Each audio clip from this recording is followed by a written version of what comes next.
নমস্কার, শান্তিবার্তা চ্যানেলের পক্ষ থেকে সকলকে জানাই অভিনন্দন।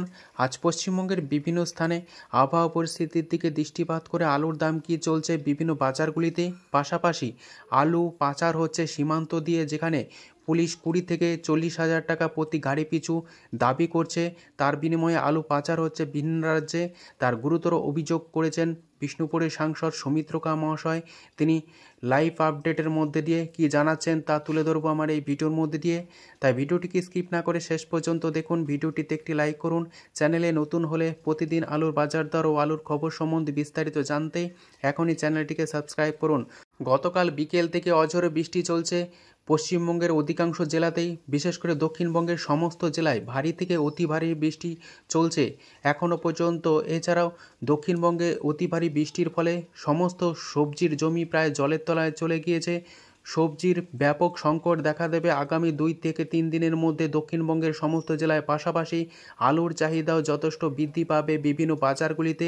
এদিকে 30 থেকে 40 হাজার টাকা দিলেই বর্ডার দিয়ে আলু পাস হয়ে যাচ্ছে ভিন রাজ্যে। তার গুরুতর অভিযোগ জানাচ্ছেন বিষ্ণুপুরের সাংসদ সৌমিত্রকা। তা লাইভ আপডেট শুনুন। যে কথাটা বলছিলাম, দেখুন, আমাদের বিশেষ করে পশ্চিমবাংলা গ্রামীণ এলাকা সমস্ত চাষিবাসীদের এলাকা, কিন্তু আজকে বলতে বাধ্য হচ্ছি, আমি লাইভে আসি না। আমি অনুরোধ করব পশ্চিমবাংলার মুখ্য সচিবকে, আমি অনুরোধ করব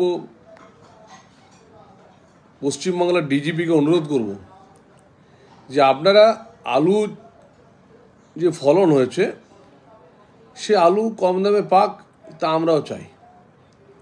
কিন্তু আপনারা বর্ডার বন্ধ করে যেভাবে আপনারা সেই ট্রাকগুলোর থেকে 40,000 50,000 টাকা করে থানার পুলিশ অফিসাররা যেভাবে পয়সা তুলছে, পার গাড়ি পিছু 30,000 20,000 করে টাকা তুলছে, এটা কিন্তু ভারী অন্যায়।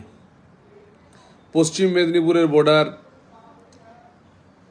পুরুলিয়ার এই সাইডের বর্ডার এবং অনেক বর্ডারগুলোতে টাকা তুলছে। ভারতবর্ষের পণ্য একটা জায়গা থেকে আরেকটা জায়গা যাবে, এ তো অন্যায় কিছু না।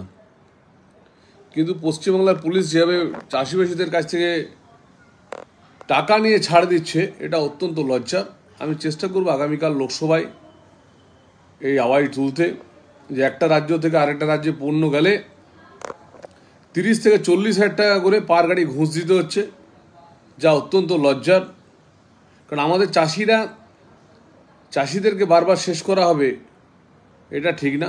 আমি সেটাই আবার অনুরোধ করব পশ্চিমবাংলার পুলিশ প্রশাসনকে, যে এই ধরনের ঘটনা যাতে না ঘটে।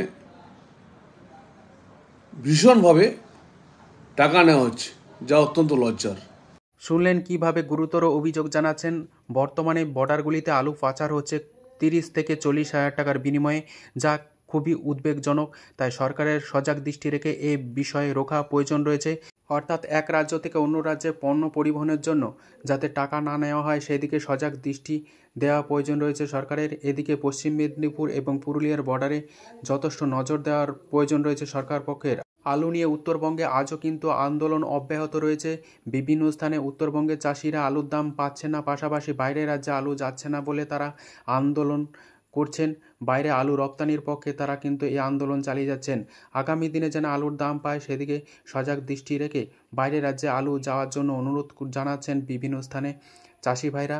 আজ এই পরিস্থিতিতে উত্তরবঙ্গে সাদা জ্যোতি আলুর দাম চলছে প্রতি গাড়ি হিসাবে 1,80,000 টাকা থেকে 1,85,000 টাকা, এবং লাল বা হল্যান্ড আলুর দাম চলছে 1,90,000 টাকা থেকে 2 লক্ষ টাকা গাড়ি, অর্থাৎ 200 প্যাকেট হিসাবে।